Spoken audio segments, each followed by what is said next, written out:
Welcome to the International Broadcast Ministry of Touching Lives with Dr. James Merritt. Here at Touching Lives, our mission is to touch the lives of the lost and enrich the faith of the found.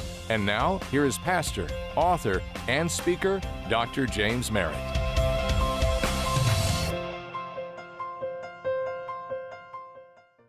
We are undoubtedly living in a divisive and contentious political moment. One of the most common questions our viewers have asked is this: what does it mean to be a faithful Christian in a moment like this? To help you answer this question, I've composed a Bible-based resource called Finding Peace in the Political Storm, 5 Biblical Anchors for American Christians, which will help you navigate these difficult days with both grace and truth. You can read this booklet as part of your morning quiet time, or you can study it alongside your church small group. It is designed to give you clarity and courage for the days ahead. It is available to you for a gift of any amount at touchinglives.org. That's touchinglives.org. But for now, let's open up our Bibles as we explore today's message from the Word of God.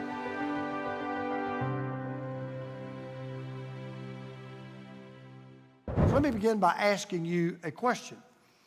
Did you know that the first crime ever recorded in human history is actually in the Bible?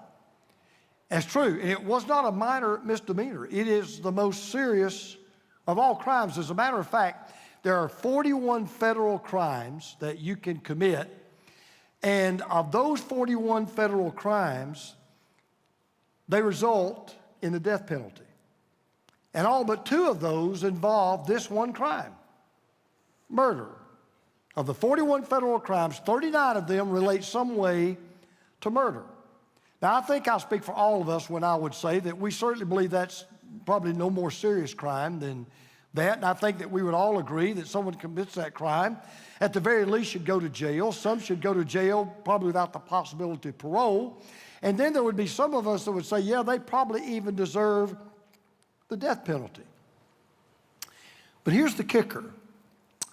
Even though none of us are perfect, we've all done things wrong, I guarantee you everybody in this room, and every one of you listening to me right now, either online or by television, you went to bed exactly the same way I went to bed last night, and you slept pretty much the same way that I slept last night. And here's what I mean.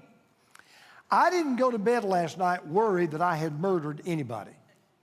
I didn't go to bed worried that there'd be a knock on my door and a sheriff or a marshal or a police officer would be there.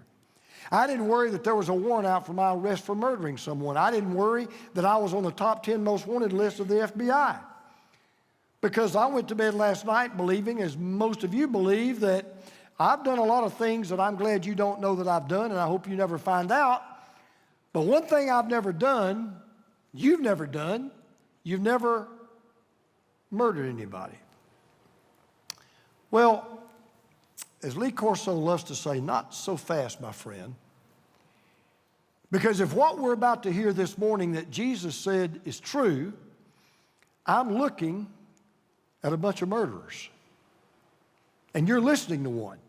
If what Jesus said is true.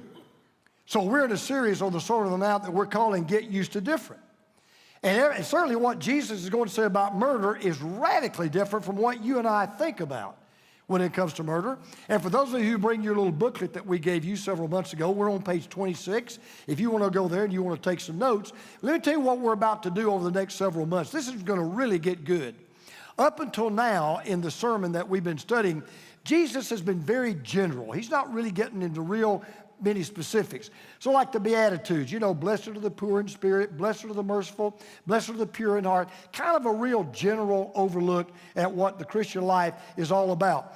But now beginning in chapter 5 of Matthew, verse 21, Jesus is now going to get down and dirty. He's going to get into the weeds. He's going to get very specific with what we deal with Monday through Friday. He's going to talk about murder. He's going to talk about adultery. He's going to talk about divorce. He's going to talk about bitterness. He's going to talk about revenge. He's going to talk about loving your enemies. And what you're about to learn, and you're going to learn over the next several weeks, is Jesus is going to change our whole thinking about what it is to be right and what it is to be righteous. And let me tell you what I mean by that. Jesus is going to teach us that when God looks at us and determines whether or not we're really righteous, he doesn't look at the way we are on the outside. He looks at what we are on the inside. Because, see, we've got a difference with God. We judge other people by the cover. God judges people by the book. We judge people by what they do on the outside. God judges us by what we are on the inside. So you're going to hear a phrase about 6 times over the next several weeks, and Jesus is going to introduce his thinking on a subject. And here's what you're going to hear. You're going to hear 2 phrases. One phrase you're going to hear is this: you have heard that it was said. 6 times Jesus is going to introduce the subject, and he's going to say, now you've heard it was said. I know what your mom and dad taught you. I know what you learned in school. I know what you've always thought is correct.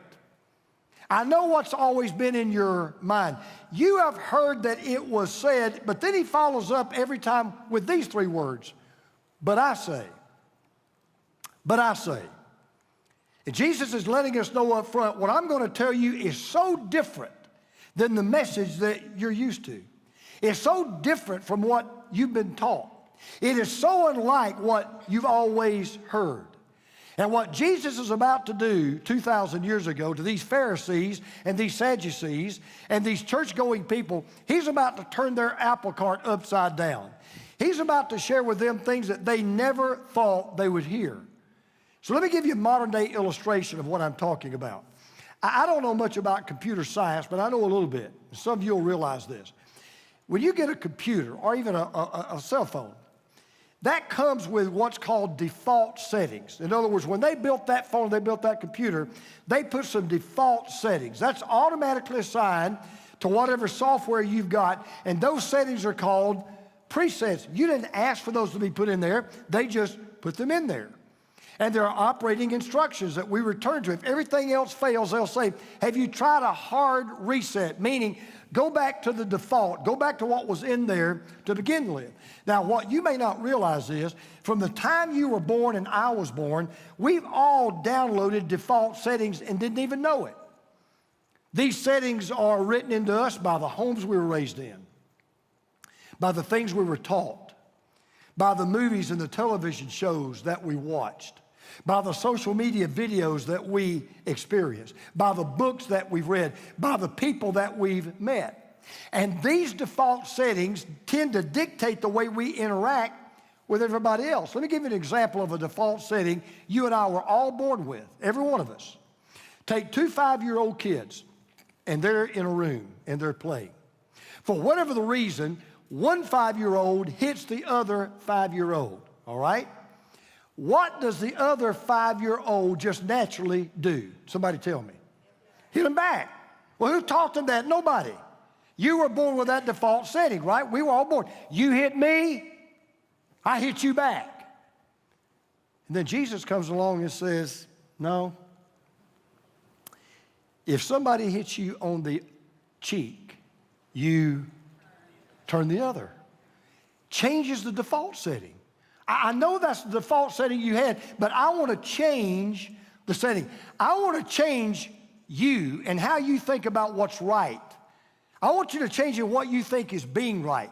I want you to think about what really is doing right. Now, let me just say before I move any further, Jesus is not contradicting the Old Testament law. When he says, you've heard it said, he's always going back to something in the Old Testament. He's not contradicting that. He's not even criticizing that. What he is doing is, I want to correct the way it's been mishandled.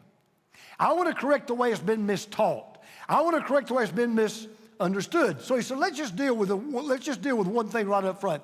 Let's deal with murder.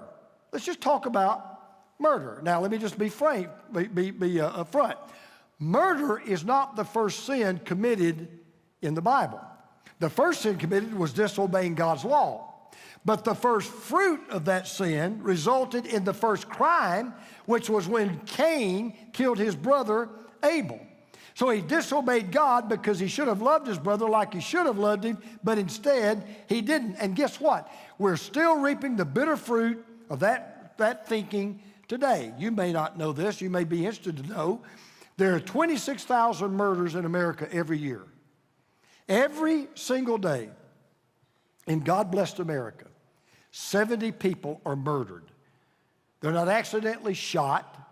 They're not killed in an automobile accident. They don't have heart attacks. They don't die of cancer. Every single day, somewhere in this country today, 70 people would be murdered. We are the murder capital of the world. But if you walked into this building today and we had our ushers outside the door, if anybody had said to you when you walked in, if they just said to you one question, you ever murdered anybody? First of all, you've been shocked. And secondly, you've been insulted. Do I look like a murderer? Well, yeah, some of you do sometimes, to be honest with you. But you say, I've never murdered anybody. What do you even ask me that question for? You said, absolutely not, until you listen to what Jesus said about murder. Because Jesus said, you ready for this? Buckle your seatbelt. He said, murder's not just an act. Murder is an attitude. As a matter of fact, this is what Jesus is going to teach us today. Murder with the hands always comes from murder in the heart. So I want you to listen to what Jesus says about murder, because you're going to see it in a totally different light, and you're going to understand why I can look at you and say, I'm looking at a bunch of murderers, and you're listening to one. So he says three things. First of all, Jesus says we must internally see the cause of the problem. That's the first thing we got to understand. You've got to internally see the cause of the problem. Now, Jesus begins by making a statement everybody in that crowd would agree with. You're going to agree with what he said. Here's what Jesus said. You've heard that it was said to the people long ago, you shall not murder. We know where that came from. That came from one of the 10 Commandments. You shall not murder. And anyone who murders will be subject to judgment. Now, what Jesus said, we would all agree with, okay? Murder's terrible. Murder is wrong. Murder is something nobody should ever do. It's a terrible crime. Nobody should ever unlawfully take an innocent human life. And Jesus was not denying that. He said, look, I agree with you. But then he's about to shock everybody in the crowd, and especially these self-righteous Pharisees, by telling them, but wait a minute. You can be a murderer in your heart without ever becoming a murderer in your hands. So listen to what he says. But I tell you, boy, everybody's ears perking up, but I tell you, anyone who's angry with a brother or a sister. Now, you don't need to answer this question. I know the answer. You ever been angry with anybody, ever? Yeah. He's, well, okay. Anyone who's angry with a brother or sister will be subject to judgment. And again, anyone who says to a brother or sister, Raka, we'll talk about that in a minute, is answerable to the court. And anyone who says, you fool, will be in danger of the fire of hell. Now, you talk about different. Jesus says, wait a minute, there's more to murder than just taking someone's life. Jesus said, for example, let me give you an example. Don't answer this question either. I know the answer. Have you ever been so angry that just maybe in a split second you wanted to kill somebody? I'll tell you this. If you drive to downtown Atlanta to work every week, give a driver enough time, you're going to want to kill somebody. Promise you. Have you ever been so angry, say, man, it's a good thing I don't have a gun in my hand? Or, think about this. Maybe you plan a murder. Maybe you think about somebody you want to murder. And maybe you even get a sheet of paper and you write out exactly how you want to murder that person. And you even devise a way that you think you can get away with it. But let's say at the last moment you change your mind and you're not going to murder that person. All right, now watch this. At that moment, you are not guilty of the crime of murder legally. Nobody can arrest you. Nobody can take you to court. You've not broken any law legally. But Jesus said you're guilty of the sin of murder spiritually. Just because you didn't pull the trigger does not mitigate the fact you had the attitude of a murderer. Now, let me just clarify something. At that moment, you have not committed a crime, but you have committed a sin. And oh, by the way, not every sin is a crime. If you're angry enough to kill somebody, but you don't do it, it's a sin, not a crime. On the other hand, not every crime is a sin. If you were living in Nazi Germany back in the 40s, and you were a German, and you were hiding a Jewish family because you did not want them killed in the Holocaust, you would be breaking German law. You would be guilty of a crime. You would not be guilty of a sin.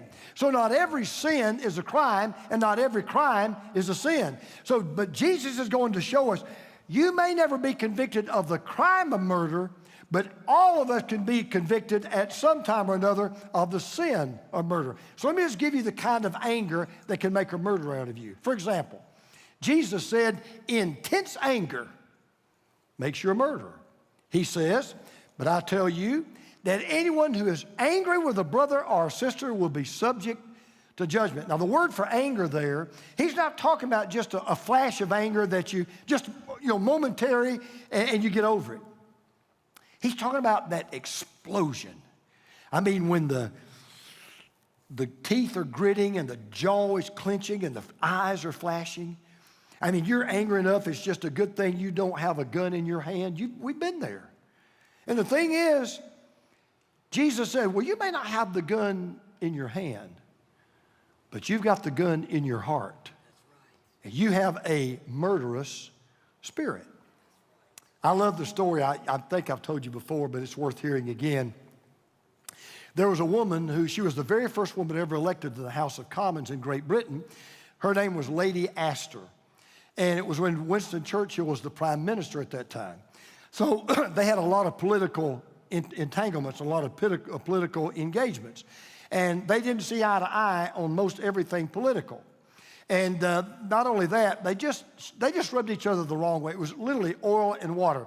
He didn't like her, she didn't like him. Well, they're in the House of Commons, and they're debating women's rights, and it was very emotional for her.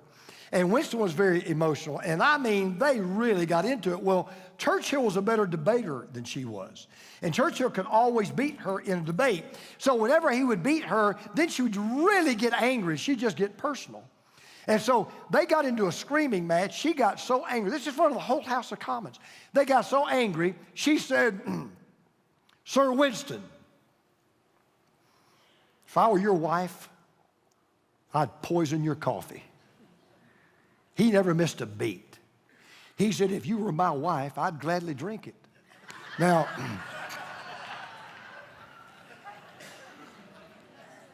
she had murder in her heart. He had suicide in his, but she had murder in her heart. She murdered him. No, not literally, but yes, she did. Intense anger. Jesus said, that's murder. I'll tell you something else. Jesus said, now watch this, insulting anger. He said, that's murder. He said again, anyone who says to a brother or sister, raka, is answerable to the court. Now that word raka doesn't really have an English translation or equivalent, but it comes from a word that means empty. So let me give you an illustration. Have you ever gotten so angry that you called somebody an airhead or an idiot or a numbskull or a dummy? I think they're the one you've never called me, Teresa, is a numbskull, if I remember. But you say, well, what's the big deal? Why is that murder? I'll tell you why. Because we're all made in the image of God. And God thinks we're all valuable. And whatever God makes is not an idiot or an airhead or a blockhead. And Jesus said, when you are so angry that you call somebody by those names, he said, you're a murderer. Intense anger.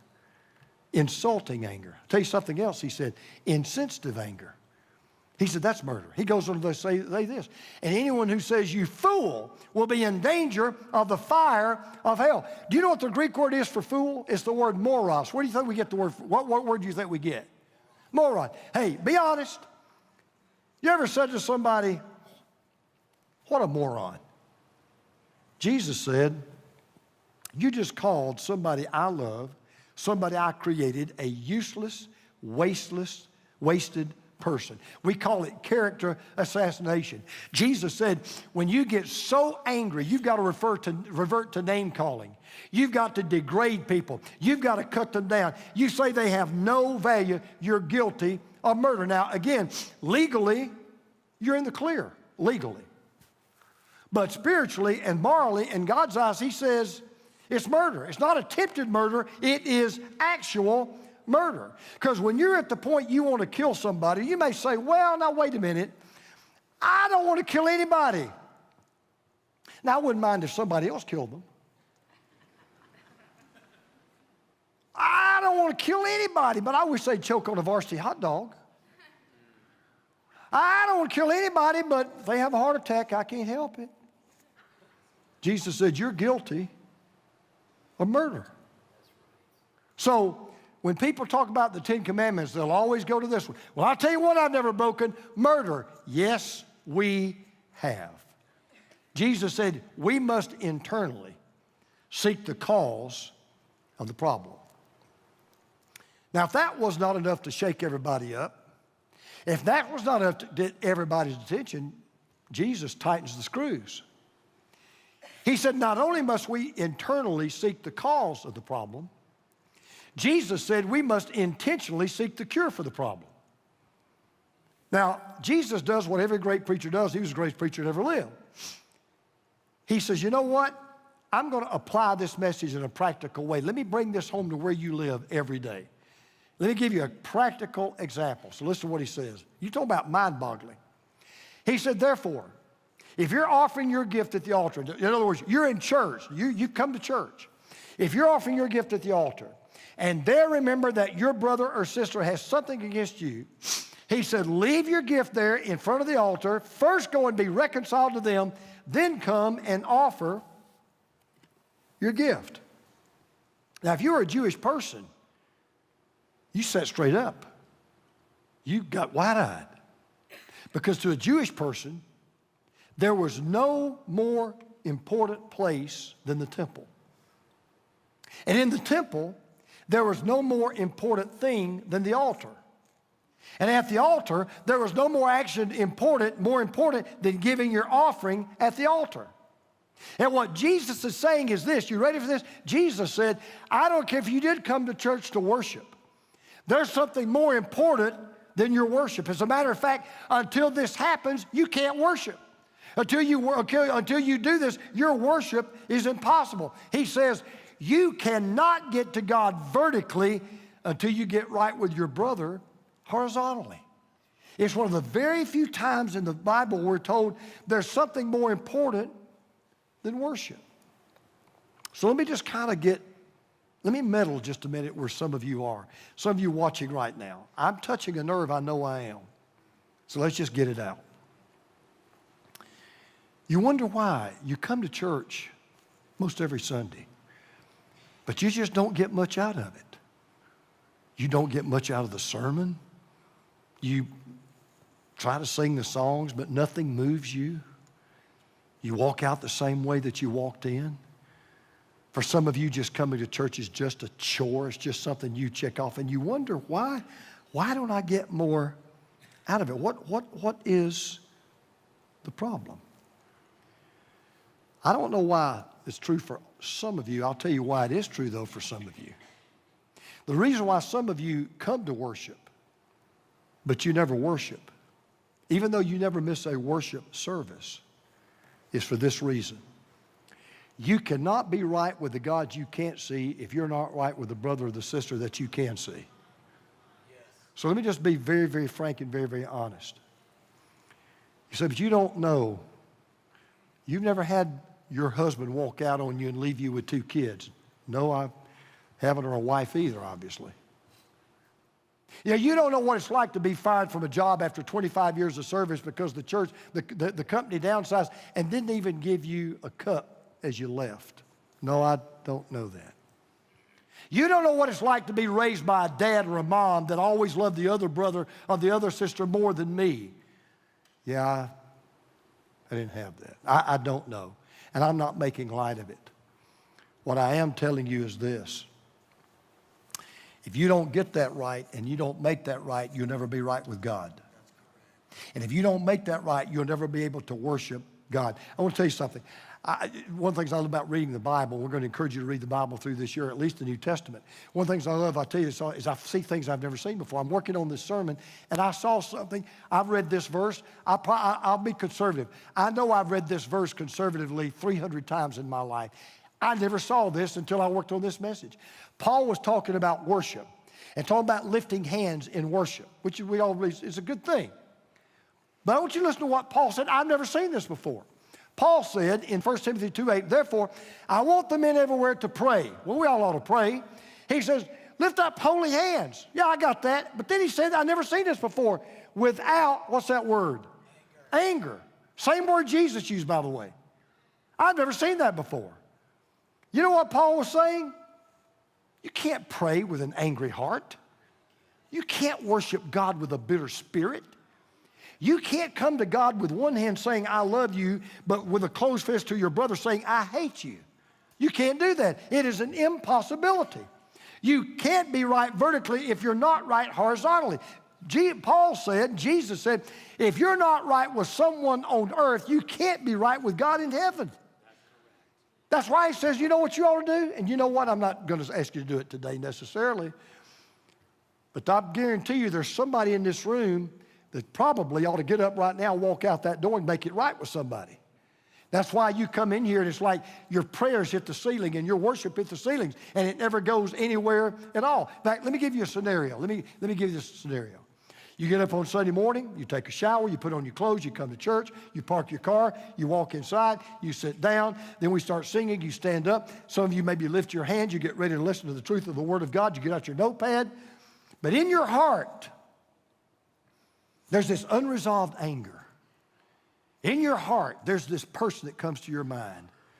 In your heart, it's that husband that walked out. It's the boss that fired you. It's the dad that never did love you. In your heart, it's either somebody you offended or somebody who's offended you. It's on the screensaver of your soul, and you just can't forget it. You just can't get beyond it. You just can't get over it. You know what happens? You walked in the door, but your worship walked out. Because you can come into a building and still not worship. You can bring a Bible and still not worship. You can raise your hands and still not worship if there's unresolved anger in your heart. Teresa and I have been married, this March will be 48 years. I'm more in love with this woman today than the day I sent her a text today, told her how grateful I am. I'm so thankful for my wife. I really am. I don't know, if I were her and she were me, I wouldn't live with her, okay? But she does, and I'm grateful for it. But I'm telling you the truth. We kind of had an agreement. We got married, and there were several things we had to, make sure that we all agreed on. We worked out. And because I told her, I said, look, I'm going to be a pastor, and just some things that we just got to have to understand. And I said, now, so we have a rule. We don't fight on Saturday night. Now, Sunday night, it's game on. But we don't fight on Saturday night. You want to take a guess why we don't fight on Saturday night? I got to preach Sunday morning. I can't get up here and preach if she's mad at me or I'm mad at her. I can't get up and preach if there's unresolved anger with us. Because if I'm going to be right with the God of the Word, I can't be right with God if I'm wrong with my wife. I can't do it. And incidentally, Jesus is specifically speaking to someone. Listen to what he says. He says, I'm not talking about a situation where you've got something against somebody. I'm talking about a situation where you might, though, or think that somebody's got something against you. You come to church and you know this brother is offended. This sister is offended. They are hurt with me. Now, watch this. You may not have done anything wrong. You may have not done anything deserving of them being upset with you. Jesus said, it doesn't matter. If you've got something against someone or they got something against you, you stop. Put your Bible down, put your offering up, go walk out of the church, and you go make things right, and then you come back. Because either way, whether you're offended or the offender, it's what you got to do. Now, let me just say one thing. This is important. I'm going to move on. Suppose somebody's done you wrong. But they either don't think they've done you wrong, or even if they think they've done you wrong, they are not going to ask you for forgiveness. you forgive them anyway. Can I tell you why? Because it frees you. Because as long as you don't forgive them, they got you in your own prison. Let's turn it around. You've done something wrong against someone else. And you go to them and you ask them to forgive you. But they're so angry, they're so mad, they hate you so much, they refuse to forgive you. You do it anyway. Why? Because it frees you. Yes, there are going to be times, there are absolutely going to be times, you're going to express forgiveness without receiving repentance. There are going to be times you're going to express repentance without even receiving forgiveness. But either way, you can go to bed at night and know, I did my best to seek the cure for the problem. I did all that I could to be reconciled. Because remember, you cannot be right with a father that's above you if you're not right with a brother that's beside you. So Jesus said, first of all, we've got to internally seek the cause of the problem. It's the heart. Secondly, we've got to intentionally seek the cure for the problem. We've got to go and make things right. Whether we're the offender or the offended, doesn't matter. We've got to take the initiative. We got to make it right. There's some of you that need to leave this church today. Today. You need to make that phone call. You need to make that visit. You need to write that letter. You need to make that email. And you need to say, hey, I want to work things out. Let's make things right. And then there's one last thing. Now, let me stop. Can I just ask a question? Is that different or what? Is that different? Well, Jesus says one last thing. We must immediately settle the conflict of the problem. Now, Jesus, again, he's going to tighten the screws one more time. Because here's what some of you are going to say. Here's what some of you are saying. I know what you're saying. Yeah, Pastor, I know you're right. I'll get around to it one day. No, you won't. Yeah, I've been meaning to do it. I know you're right. I just got to, I just going to have to work on myself. No.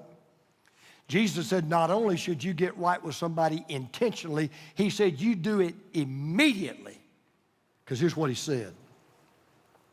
Settle matters quickly with your adversary who's taking you to court. Do it while you're still together on the way, or your adversary may hand you over to the judge may hand you over to the officer, and you may be thrown into prison until you have paid the last penny. He says, truly I tell you, you'll not get out until you have paid the last penny. Here's what Jesus is talking about. This is so simple. He says, look, you make things right with everyone you can before it's too late. Here's what he's talking about. Back in Bible days, if you were owed a debt, you couldn't pay it. They just threw you in jail. In fact, we used to have, back when we first started this country, we had what was called debtor's prison. And if you owed a debt and you couldn't pay it, you went to prison. The problem is it became a catch-22. Because there was no time limit on your punishment, the only way you could get out would be to pay off your debt. But if you're in jail, you can't work. If you can't work, you can't pay off your debt. So in effect, you were given a life sentence. That's what Jesus is talking about.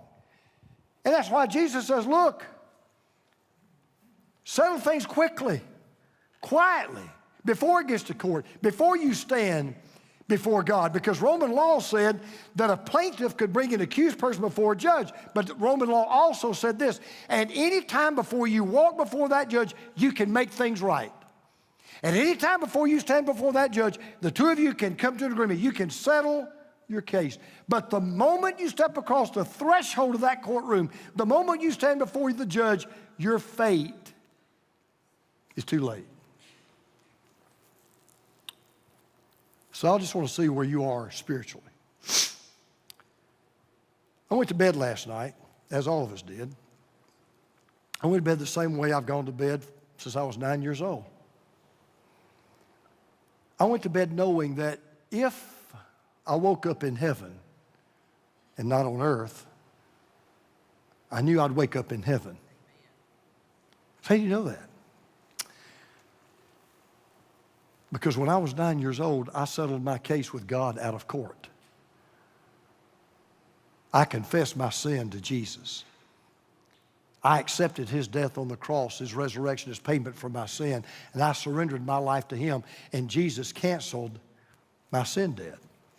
Totally free. Done and clear. So that's what Jesus is saying to us. Number one, you better make sure you settle things with God before it's too late. But you better make sure you settle things with others before it's too late. You know, people ask me from time to time, and I guess more because I'm, getting older. They'll say, how do you think you're going to die? I guess we all think that when you go, how are you going to die? How's it going to be? And I know what they mean by that when they ask me that question, but I don't answer it the way they think I'm going to answer it. They'll say, how do you think you're going to die? And I'll always say to them, oh, I know exactly how I want to die. Why do you want to die? You know what I always tell them? I want to die right. What do you mean? I want to die right with God. I want to die right with others. I want to die knowing there's nothing between you and me, and I want to die knowing there's nothing between you and me. I want to know that I've done everything I can to be right with God and everything I can to be right with others. Now, I've already settled that with Jesus. I told you about that. But I can stand before you right now and tell you, as far as I know, I have nothing against anyone and nobody has anything against me, as far as I know. If I knew of something, I'd make it right. If I knew of something, I'd be intentional. I would take the first time and say, okay, I got to make this right. Because you know what I have found? It is incredible that when you either forgive someone or you seek forgiveness from someone, it's incredible how you unload the gun in their hand. It's amazing how you take the bullets out of their chamber. So I'm going to tell you this story and we'll be done. You'll love it. It's a great story. Some say it's a legend. I kind of happen to believe it could be true. We've all seen that beautiful portrait of the Lord's Supper. We've all seen that portrait. I think we have one in our home. It was painted by Leonardo da Vinci, but you don't know the story behind that painting. Da Vinci had got into this intense, bitter argument with a fellow painter. Don't know what it was about, but I mean it was a royal battle. And they wound up just absolutely hating each other. Well, Da Vinci began to think, how can I get back at this guy? How can I trump him? How can I really let him know just how much I hate him? And he came up with this devious plan. Everybody knew around town that Da Vinci was working on the Lord's Supper. So here's what he decided. When he came to Judas Iscariot, he said, I'm going to paint the face of that guy on Judas. I'm going to put his face there. And he did. He painted the guy's face on Judas Iscariot. He then let everybody around town know, hey, come see my painting. And so when they came, he would always say, by the way, Judas, and he told them, here's where he'll be. He'll be the third guy on the left. When they would look, they would just gasp. They'd say, oh, they knew it was. Everybody, he was the talk of the town. Everybody was talking about how he was Judas Iscariot. Boy, it made Leonardo feel so good. He'd go to bed at night. He'd think, man, I nailed this guy. He'd go to bed at night thinking, that guy won't ever mess with Leonardo da Vinci anymore. But then the day came, and he had saved one face for last. And that was the face of Jesus. His mind went totally blank. He could not get any vision at all of what Jesus ought to look like. Lips, ears, eyes, nose, forehead, hair, face, nothing came to him. He had a complete writer's block. Couldn't figure it out. He goes to bed one night. He's laying there. And he's thinking about, why can't I paint the face of Jesus? And the Spirit of God spoke to his heart and said, Leonardo, you'll never be able to paint the face of the one who's forgiven you until you forgive the one who's offended you. And God broke Leonardo da Vinci. And the next morning, he said to the Lord, he said, Lord, if you'll let me live, I'm telling you, I forgive this man, and I will ask forgiveness. He went to that painting, and the first thing he did was he washed the face of that man off the face of Judas. He then went to that man's home and knocked on his door. When the man came to that door, Leonardo simply said, I've come to ask you for forgiveness. I've come to reconcile with you. Would you forgive me? That's all that was said. They embraced. They reconciled. Guess what happened immediately? He came back and perfectly saw the face of Jesus and finished one of the world's greatest portraits. So the next time you see that Lord's Supper painting, remember the story behind the painting. Remember what Jesus said about anger. Because the truth of the matter is we've all been guilty of the murder in first degree because you and I literally were guilty of murdering Jesus Christ. The way I got saved, the way I became a Christian, the way God changed my life was I finally understood I'm the one that nailed Jesus. I'm the one that crucified Jesus. I'm the one that killed Jesus. I'm the one that murdered Jesus. Yes, ladies and gentlemen, you're looking at a murderer. You are listening to a murderer in the first degree. But I settled my case out of court. Went to the very one that I murdered who graciously, gladly, lovingly, eternally forgave me. So yes, we've all been guilty of murdering the Lord Jesus Christ who's in heaven, but we've also been guilty of murdering our brothers and sisters on earth. So whether it's the crime of murder or the sin of murder or both, it is because of the murder of the one on the cross we can be forgiven. And we can be set free. All you have to do is turn on the news today, and you'll quickly realize we're living in a politically divided world. In fact, I don't know that there's ever been a more contentious moment in my lifetime. So what does God's Word have to teach us about living in a time like this? What does it mean to follow Jesus in a divided America? Well, to help you navigate these difficult days with both grace and truth, I have composed a practical resource called Finding Peace in the Political Storm, 5 Biblical Anchors for American Christians. It explores what the Bible teaches about the role of government, the importance of moral character, and how to pray for both our country and our elected officials. You can read this booklet as part of your morning quiet time, or you can study it alongside your church small group. It is designed to give you clarity and courage for the days ahead. The resources are available right now at touchinglives.org. That's touchinglives.org for a gift of any amount. And I hope it will be a blessing to all of you.